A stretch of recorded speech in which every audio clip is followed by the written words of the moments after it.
All right, let's get right into it. You know, for pretty much forever, we've been looking up at the stars, trying to figure out what UFOs are. But what if we've been looking in the wrong direction?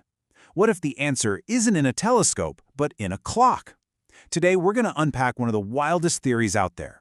The idea that those bizarre crafts in our skies aren't from another world, but from another time. I mean, we all know the drill, right? You see a weird light zipping across the sky, and your brain just automatically goes to aliens. Little green men, faraway galaxies. That's the classic go-to explanation we've seen in every movie and book forever. But what if we've got it all wrong? What if the beings behind the controls aren't from some distant star, but are actually, well, us? And that, right there, is where things get really interesting. This is the time traveler hypothesis, and it completely reframes the entire UFO mystery.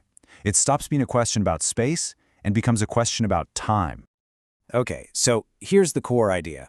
The fancy name for it is the extratemporal model, and it basically says that UFOs aren't extraterrestrial from other worlds, they're extratemporal from other times. And get this, they're supposedly piloted by our own future human descendants. Yeah, imagine that. Our great-great-great, you get the idea, grandkids coming back to check us out. And you might think this is some brand new idea, right? Something straight out of a recent sci-fi blockbuster. But nope. This has actually been floating around in ufology circles since way back in the 1970s. It's one of those ideas that just sticks around. And it's not just some obscure theory either. We're talking about heavy hitters here. The legendary filmmaker Steven Spielberg himself has wondered out loud about this. His question, what if it's us, 500,000 years in the future? Man, that just perfectly captures the mind-bending scale we're dealing with.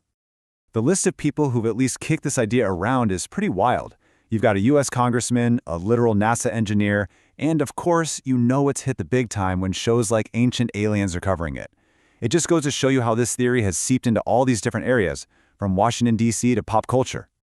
Okay, but let's pump the brakes for a second. As cool and compelling as all this sounds, you can probably guess what's coming next, right? The scientific community, well, they're not exactly sold on it. For mainstream science, it's a great story, for sure, but it's a story with zero hard evidence to back it up.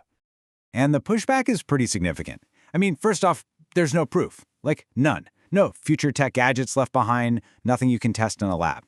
Then there's the whole physics of time travel thing. We just don't know how to do it. It's pure theory. And the big one, the real head-scratcher, is the paradox problem. You know the famous grandfather paradox? If you go back and mess with the past, you could literally erase your own existence. It's a massive reality-breaking problem.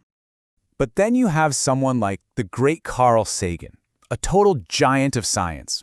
And even he kind of left the door cracked open a tiny bit. He acknowledged the paradoxes, absolutely, but he also threw out this idea. What if time travelers are here, but we just don't get it?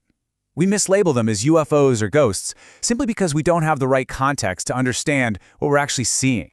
So that really begs the question, right? With all these huge scientific hurdles and a total lack of proof, why do we love this idea so much? What is it about this theory that has such a grip on our imagination? Honestly, I think it comes down to something really simple. Hope. I mean, let's face it, we worry a lot about where we're headed. But this theory, it offers a vision of a future where we didn't mess it all up. A future where humanity not only survives, but we totally thrive.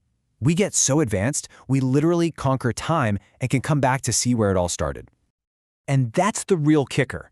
This whole idea flips the script. The UFO mystery stops being about them out there in space, and it becomes about us, right here. It suggests that when we look up at those strange objects, we might just be looking into a mirror, a reflection of what we could become.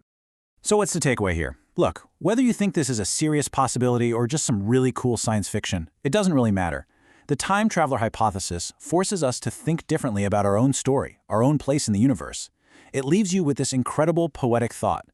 Maybe, in this giant cosmic theater, we're not just the audience watching the sky. Maybe we're the actors in the show too.